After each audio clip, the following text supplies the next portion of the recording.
Sanibonani bangana bahle ohlelweni lwethu oluthi Kids Life. I greet you children to our program Kids Live. Ngiyajabula kakhulu ukuthi uNkulunkulu usiphile leli thuba lokuthi sizoxoxa ndawonye sithandaze ndawonye. And I'm so thankful and happy that the Lord has given us this opportunity, that we can be together, that we can talk to you and that we can pray together. Singakaqhubeki asivale nje amehlo sithandaze. And before we continue, let us close our eyes and pray. Nkosi Jesu, siyabonga leli thuba elihle usipha lona kanye nabantwana. Lord Jesus, we thank you so much for this wonderful opportunity that you've given to us with the children. Siyacela Nkosi ukuthi ube kanye nathi ukhulume ezinhlizweni zethu. And Lord, we ask that you would be with us and speak to our hearts. Amen. Amen. Bangani bami kulesi sikhathi bekukhulunywa ngokuvuka kwenkosi yethu Jesu ethuneni. Now, children, at this time, we've been speaking about how the Lord Jesus rose from the tomb. Niyakhumbula nenkonzo esibe nayo ngesikhathi esidlule sakhuluma ngakho ukuthi uvukile njengoba evukile kumele thina senze njani. And you'll remember the last time we spoke about the Lord Jesus having risen, and now that he's risen, what do we need to do about it? Lapho kusatshelana ukuthi kufanele ukuthi nathi siphume ethuneni lezono siphilele uNkulunkulu. And we heard that we also need to come out of the tomb of sin and live for the Lord Jesus. Namhlanje ke bangani bami sizoxoxa futhi ngokukhuphuka ke kwenkosi uJesu eya ezulwini. And now today we are going to speak about the ascension of the Lord Jesus up into heaven. Ukukhuphuka kwenkosi uJesu kithina abantwana abancane kuthini kuchazani? Now, if we think, what does the ascension of the Lord Jesus mean to us children? Kodwa ke ngiyafisa ukuthi sifunde imbhalo ngoba baningi abantu abangalifundi iBhayibheli. But I want us to first read in the Bible because there are many people who don't read the Bible. Ngiyanicela bangani bami fundani iBhayibheli njalo ngoba ukuphila kwethu nokwenu kusuka eBhayibhelini. And children, I ask that you often read the Bible because that is where we find life. Manje ke uma sifunde encwadini kaMateyu isahluko sika 28 ivesi lika 19. So we will read from Matthew chapter 28 and verse 19. Uthi uJesu ukhuluma nabafundi bakhe. And this is now where Jesus is speaking to his disciples. Ngalokho hambani nenze izizwe zonke abafundi. And he says, therefore go and make disciples in all nations. Sizokubamba lokho bese seqela encwadini yezenzo isahluko sokuqala. So we will remember that and then we will go to Acts chapter 1. Lapho ke uJesu ilapho kade ezohlukana nabafundi bakhe esekhushulwa ezulwini. And this was where the Lord Jesus was going to be separated from his disciples and was going to ascend into heaven. Wakhuluma nabo abafundi bakhe.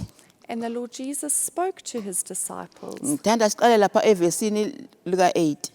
And we'll start reading in verse 8. Uthi kodwa nizakwamukelisa amandla umoya ongcwele esefikile phezukwenu nibe ngofakazi bami eJerusalema naseJudea lonke naseSamaria kuze kube sekugcineni komhlaba. And it says there in verse 8, but when the Holy Spirit has come upon you, you will receive power to testify about me with great effect to the people in Jerusalem, throughout Judea, in Samaria, and to the ends of the earth. Verse 9 uthi kwathi eseshilo lokho wakhushulwa bebuka ifu lamsusa emehlweni abo. And then in verse 9 we read, it was not long afterwards that he rose into the sky and disappeared into a cloud, leaving them staring after him. Nasi isithombe sinaso la siyabona baqolozele phezulu bayambuka uJesu sekhushulwa eya ezulwini. And there's the picture which you see where the disciples are staring up, looking at the Lord Jesus as he's taken up into heaven. Kodwa ke bangani bami, ukukhushulwa kwenkosi uJesu kusilethelani, kudingeka thina abantwana senzini. But now, children, the ascension of the Lord Jesus, what does that mean for us? What should we do about it? uJesu ukhulume nabafundi ukuthi abashumayele ivangeli. Nathi bangana abancane uJesu ufuna ukuthi simphilele sishumayele ivangeli. Before the Lord Jesus ascended, he said to his disciples that they must preach the gospel. And us too, children, we need to preach the gospel. Khumbulani ukuthi naye uJesu wathi eneminyaka e12 watholakala esethempelini ehleli nabafundi ebabuza ekhuluma nabo ephendula imibuzo. Now you'll remember, children, that when the Lord Jesus was only 12 years old, he was found in the temple and he was speaking to the teachers in the temple and asking questions and answering their questions. uJesu waqala wafundisa wenza imanga. And the Lord Jesus started to teach those around him and to do miracles. Futhi uJesu uyasikhumbuza abangane abancane ukuthi uyasithanda njengabantwana. Sesiyambona lapha esithombeni lapho esehleli abazali beletha abantwana kuJesu esehleli nabo esebagonile ebakhulekela. And the Lord Jesus shows us that he loves the little children. You see on the picture there where the Lord Jesus is sitting with the children all around him, and he's got his arms around them, showing how much he loved them when their parents brought them to him. Siyakhumbula nezikhathi lapho uJesu evusa khona abantwana njengoba wavusa indodana lapha yomfelokazi encwadini kaLuka ekade ishonile. And we read of different stories where the Lord Jesus raised children from the dead, like the story in Luke, the picture that you see there. Futhi ke ngokweqa ngokusheshsha siyamkhumbula uJesu lapho futhi evusa intombazana kaJayiru kwenye incwadi eBhayibhelini. And then we also remember where the Lord Jesus rose up the little girl from the dead. That was Jairus' daughter. Inhliziyo kaJesu iphakathi kubantwana ngoba uJesu uthi vumelana abantwana ningabanqabeli. And the Lord Jesus was in the hearts of the children. And he said, let the little children come and don't stop them. uJesu ufuna ukuthi nathi bantwana sishumayele ivangeli. And the Lord Jesus wants us as children to also preach the gospel. uJesu ufuna ukuthi ngenkambo yethu ngezenzo zethu sizuze abantu sishumayele. And the Lord Jesus wants us, through what we do, that we draw other people to the Lord Jesus. Sikhumbula lapho intombazanyana encane eyasindisa inkosi yayo ngoba yayithunjiwe. YaseSyria yathunjelwa lapha eSyria yazosebenza yakhonza uNahamani. And we remember the story of the little girl who was taken as a slave and she worked for her master Naaman. Nasi isithombe la siyayibona intombazana ixoxa nonkosikazi wakaNahamani ngoba iyona eyasiza uNahamani ngoba wayegula enochoko.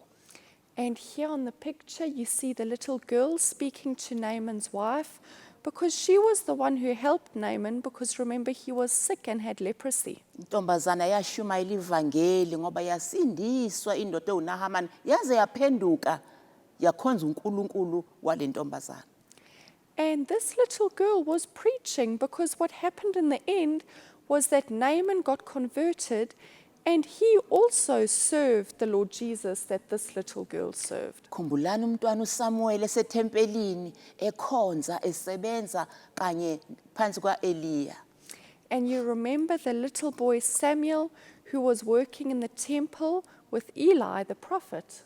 Nasi isithombe sakhe siyabona la uqinekile kwenza umsebenzi kanye noEliya emncane njenga elingana nani futhi. And here on the picture You see Samuel, a little boy, working hard and diligently, doing the work which he needed to do. And he was as young as you are, children. Manje uJesu uthi shumayelani labantwana bashumayela ivangeli ngezindlela ezahlukene. And the Lord Jesus said we must preach the gospel, and that's what these children did in different ways. Asibukeni ke nazo ezinye izithombe ezilandelayo siyambona umntwana la ulekelela umuntu ongabona omdala uyamkhombisa indlela. Now let's look at different pictures again. Here we see the child who's busy walking with someone who's blind, who can't see, and they are helping them. Nawe mntanami ufanele usiza abantu abadala nabakhubazekile nasebekhulile. And you too should help other people, people who are older or people who have different needs. You can help them. Naba abanye abangane abancane bamile bayacula. Ngokucula kwabo badlulisa umbiko kaJesu bathinta inhliziyo zabantu ukuthi baphenduke. And here we see some children who are singing, and through their singing they are passing on a message from the Lord Jesus that touches people's hearts. Naba abanye siyababona abantwana bahleli kahle bagqoke kahle bafunda iBhayibheli. Uyalifunda wena iBhayibheli lakho na? And here we see some children who are dressed well, sitting nicely, reading their Bible. Do you read your Bible? Ngoba akufanele ukuthi usuku ludlule ungafundanga iBhayibheli. Because a single day shouldn't pass without you having read your Bible. Naba abanye abantwana siyababona bahleli nomkhulu bayalalela ke manje ukuthi umkhulu ubaxoxela uthini. Ukulalela kuhle kuyamthinta umuntu omdala uma ekwenzela into. And here we see little children sitting with their grandfather, and they're listening carefully to what he's saying. And it is such a wonderful thing to be able to listen, children. And it touches the heart of an older person when you can listen to what they are saying. Isithombe sokugcina lana siyasibona abantwana bavakashele umuntu omdala bazomvakashela ngoba abantu abadala bayathanda ukuvakashelwa baxoxelwe baculelwe benzelwe zonke izinto. And here you see some children who are visiting an elderly person. And that's something so special because older people love to be visited by children, and you can sing for them, you can tell them about what's been happening. Ngakho ke bangani bami uJesu unyukile ukuze asithumelele umoya oyingcwele usisize sishumayele ivangeli baphenduka abantu. And so, children, the Lord Jesus ascended up into heaven, and he wants us to preach here and to live a life that will draw other people to him. Manje na ke ngithanda ukuthi ke silaleleke umshumayeli omncane owayeneminyaka e11 ngiyafisa ukuthi silalele ukuthi uthini. Now, I want us to listen to a very young preacher. He was only 11 years old, and I want you to listen to what he says. Wayegula umfana igama lakhe uMika. uMika ozalwa umama nobaba bakwaShimunga. And this little boy, whose name was Mika, he was very, very sick when he spoke. And it's Mika Shmunk. Manje na ke ngiyacabanga vela abaningi benu bayayazi leyo ndaba kaMika. Now, I think that many of you know the story about Mika. Kodwa ukuze ngiyibuyise futhi ngifuna ukuthi ukhumbule ukuthi wakushiya nombiko uMika wathi sifanele ukuphilela uNkulunkulu ukuze singene ezulwini. But the reason why I'm reminding you about him is because I want you to remember what he said that we must live for the Lord Jesus so that one day we can see him in heaven. Ake simlalele ke. So let's listen to him now. We must always live for the Lord and burn for him. And then we'll bring other people to the Lord. If you live for the Lord, you're like a shining lamp to him. You're like a shining lamp to everyone else. Because you live for him and the others can see. He's living for the Lord. There's a difference in him. But because you've made your life right and you've given everything to the Lord, and you can be happy in the Lord now, don't need to be scared of anything. Because if Mika dies now, I'll see him soon. I'll see him in heaven again. If he goes to heaven now, and if I go to heaven one day, then we'll see each other again. Won't be long, hopefully. We must both live the life that takes us. We must both walk the narrow route, walk the narrow way to heaven, not the broad way to hell, not the wide path to hell, but the narrow path to heaven. The path to heaven is very hard. Maybe there's gonna be a place where there's a fence that's only 50 centimeters high. Do you know how high that is? Or even lower than that, a bit lower. Yeah, like that. And it's thorns and you need to get under there without touching it. Because otherwise you die. You need to bow yourself. You need to put yourself lower than everyone else. You need to give them first what they want. You must take last. You must be the least in everything. And if you can't go under there, then you go to hell. So you must bow yourself. You must go on your stomach and on your knees and on your face. And you must go under there. You must live for the Lord only. And if one horrible word comes out your mouth, you must make it right quickly. And you must try not to say it again. And you read the Bible every day. You must read the Bible every morning and every night. The Bible is strength. The Bible is your food for every day. If you read the Bible every morning and every day, it can make a big difference. And then you read the Bible in the morning and you think of what you've read all day. Think, what did I read? That you must let it speak to you. And at night, if you can't read, if you can't sleep, you can also read the Bible. And even if you can sleep, you must always read the Bible before you go to bed. And when you wake up, you can read the Bible and let it encourage you. It helps so much to read the Bible. I can say that because I've experienced it myself. It helps us when we read the Bible. You must not complain, so you must try be kind as you can to everyone. You must always visit people. You must visit people who might help you. So can just always be glad for everything the Lord has done. See? Don't need to be scared of anything. Don't need to be scared of anything. Dum-dum-dum-dum-dum. Don't worry. It says, don't worry about anything. Instead, you don't need to worry about anything. But instead, you must pray about everything. Tell the Lord about everything. All your worries, you can tell the Lord everything. Pray about everything. Tell God what you need. You need strength to help you. Anything, whatever you need. Tell God what you need. I needed strength because I was lame.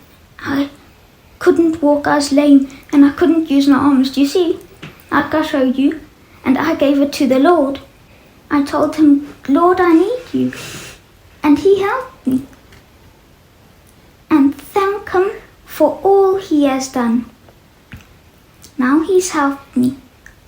See, I'm happy. Thank him for all he has done. Now I must thank him. If I don't thank him, then it's bad. You have to thank the Lord for everything he's done for you. This is a very nice way. Psalm 46 verse 1 says, God is our refuge and our strength. You always go to God. He'll give you what you need. He's your refuge and your strength. He's your power. If you go to war, you can't do anything. You need the Lord. Always, God is your refuge and your strength. God is our refuge and strength. Always ready to help in times of trouble. When you're sad, Mika's going to die now and I'm so sad, I don't want him to. And you're sad, give it to the Lord. God is your refuge and your strength. He'll give you the strength you need. He is your strength. If you live for Him, He is your strength. You don't need anything else but His strength and His glory, always ready to help you in times of trouble. Whenever you're in trouble, He will help you then. If you call to Him, God is our refuge and our strength, always ready to help us in times of trouble. He will always help you in times of trouble. We are so, so lucky. That's why it's the best to have the Lord. The Lord doesn't steal, He gives. It's the best to follow Jesus. The best just to do what's His will. Siyabonga ke bangani bami nizwile uMika enikhuthaza ethi lungisani indaba yenu noNkulunkulu ukuze niye ezulwini. So we are so thankful for what we could hear. And children, you heard Mika encouraging you that we need to keep our hearts clean. uMika azathi futhi sifanele ukushumayela ivangeli ukuze abantu baphenduke. And Mika also said that we need to preach the gospel so that other people will repent. Uzokwazi ukukwenza lokho akushilo uMika kuwe na? Will you be able to do what Mika told you? Uzolishumayela ivangeli ngenkambo yakho? Will you preach the gospel? Uzokwenza zonke izinto ezinhle ukuze abantu bazuzeke baye kuJesu ngenxa yakho? Will you do things in a way that is good and right so that when other people see you, they come to the Lord Jesus through what you do? Kodwa indaba iqali lapho mngani wami. Indaba iqala ekutheni wena uqala uhlanza inhliziyo yakho uvuma izono zakho. But that's not where it begins, children. It begins with you cleansing your heart by confessing your sin. Ushiye zonke izinto ezimbi uNkulunkulu angazithandi. And leaving behind all the bad things that the Lord Jesus doesn't like. Uguqule indlela ophila ngayo noziphatha ngayo. And changing the way that you live and the way that you behave. Ukuze abantu abakubukayo nabanye abantwana abakubukayo bazuzeke bathanda uNkulunkulu wakho. So that other people, when they look at what you do, they are drawn to the Lord Jesus and they love that Lord Jesus that you serve. Siyabonga ke bangani bami ukwenyuka kukaJesu kuchaza ukuthi thina sebenzeke sizuze imphefumulo sizuzela uNkulunkulu. So children, we remember that the ascension of the Lord Jesus into heaven teaches us that we need to preach the gospel and live a life that draws other people to the Lord Jesus. Cela sithandazeke. Let's pray. Siyabonga Nkosi Jesu, siyabonga ngokunyuka kwakho uyezulwini. Lord Jesus, we thank you so much for what you've done, that you ascended into heaven. Wasithembisa umoya oyingcwele ukuthi uzosiduduza ube kanye nathi. And Lord, you promised us the Holy Spirit that you will comfort us and be with us. Naba abantwana Nkosi Jesu ngiyacela ukuthi ubasize ukuthi lokhu owakusho kwenzeke empilweni zabo. And Lord Jesus, here are the children. Please would you be with them and help them to do that which you want them to. Benze Nkosi ukuthi nabo bafane noMika bathi uma uNkulunkulu engivakashele ngilanda ngifisa ukuyezulwini njengoMika. That they will be like Mika, that they can say that when the Lord Jesus comes and fetches me, I want to go and live with him in heaven like Mika. Siyabonga Nkosi uMika walishumayela ivangeli wawenza umsebenzi omtshele wona. Lord Jesus, thank you for Mika who preached the gospel and did what you told him to do. Baningi abaphenduka ngisho nabantu abadala sazuzwa nami qobo lwami sazuzwa impilo kaMika. Lord Jesus, there are so many people who came to you and who were converted, even older people. Even I myself was drawn to you because of Mika's life. Siza abantwana bakho ke Nkosi nabo bafane noMika bashumayela ivangeli. Lord Jesus, help the children that they will be like Mika and that they will preach the gospel. Ngazo zonke izindlela ukuhamba, ukukhuluma, ukusebenza noma yini. In all different ways, wherever they go, what they say and the work that they do ngomsa wakho. by your grace. Amen. Amen.